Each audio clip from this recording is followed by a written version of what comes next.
This week we're visiting sacred places, including this one, Walsingham in Norfolk, which back in medieval times became known as England's Nazareth. Welcome to Songs of Praise.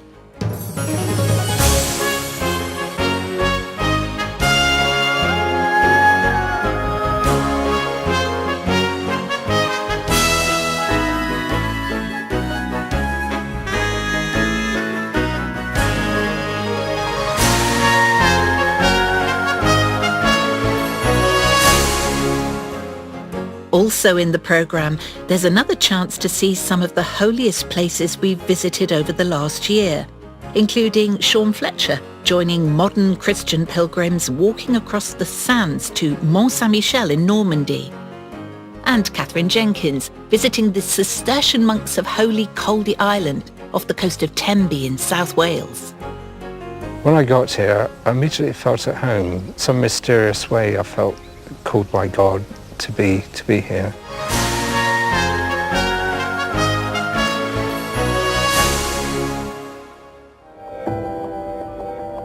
Around 250,000 pilgrims a year visit Walsingham in Norfolk. There are two villages here, Great Walsingham and Little Walsingham, which ironically is the larger of the two.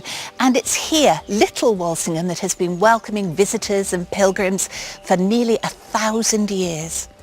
Our music today reflects that theme of journeying to a special place, and wherever that journey takes you, our first hymn will help along the way.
By the late Middle Ages, it was held that every Englishman should at some time in his life visit the Shrine of Our Lady here in Walsingham.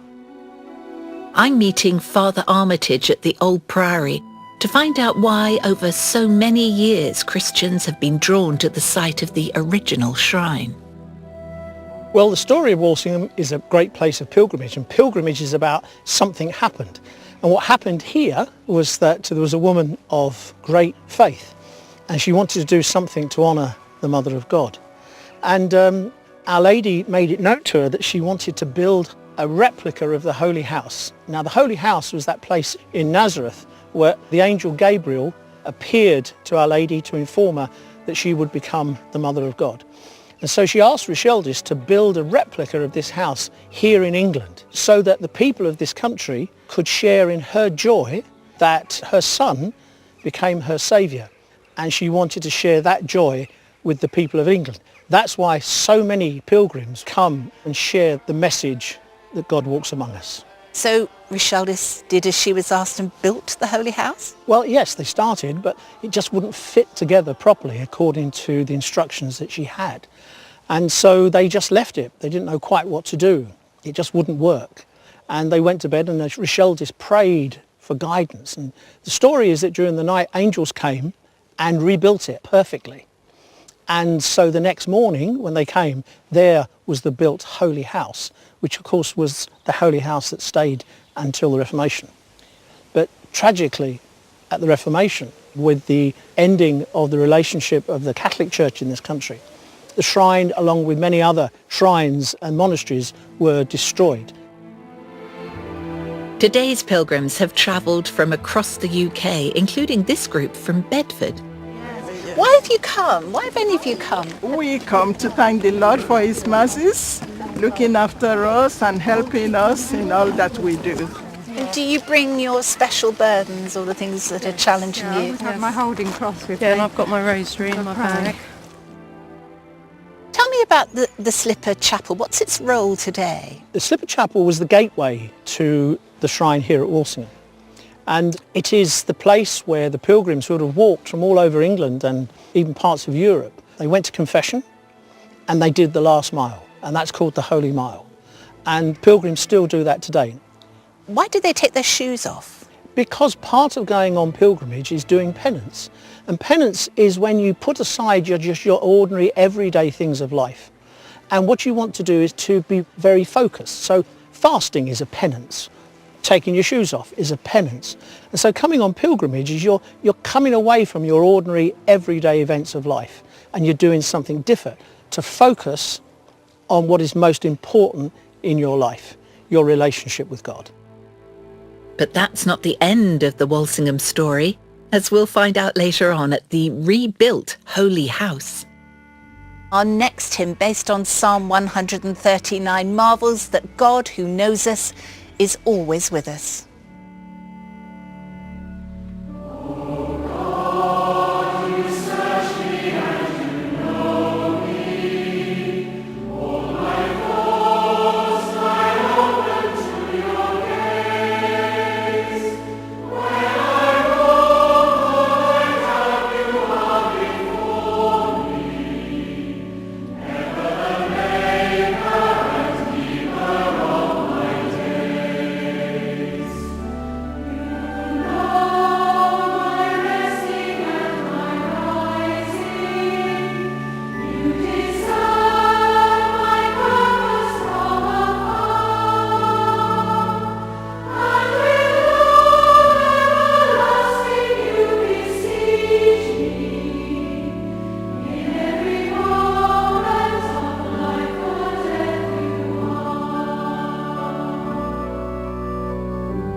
By the 12th century, Walsingham was one of the most famous shrines in Christendom.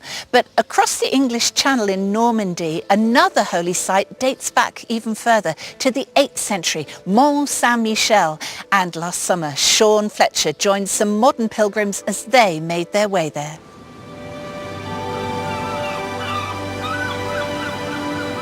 Mont Saint-Michel is the most visited tourist attraction in France outside Paris. Nearly 3 million people flock to the island every year, with at least a third of that number making the climb through the narrow streets up to the abbey itself. For an increasing number of visitors, the journey to Mont Saint-Michel starts here, near the village of Genève, on the other side of the bay. Because walking across the sand is the way many Christians choose to reach the island today. François Lamotte d'Argy is one of the guides who regularly leads Christian pilgrims over to the island. When the tide arrives, it can arrive really quick. As the bay is not really flat, sometimes you can get caught on a kind of island.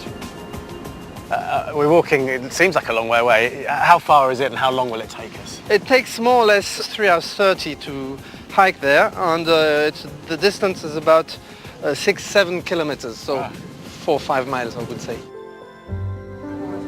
François, what does this walk mean to you? I'm a happy man actually, because I live in an environment that I literally adore. Yeah.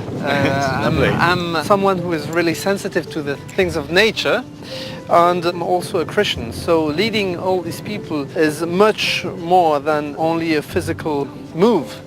It's a permanent conversion actually.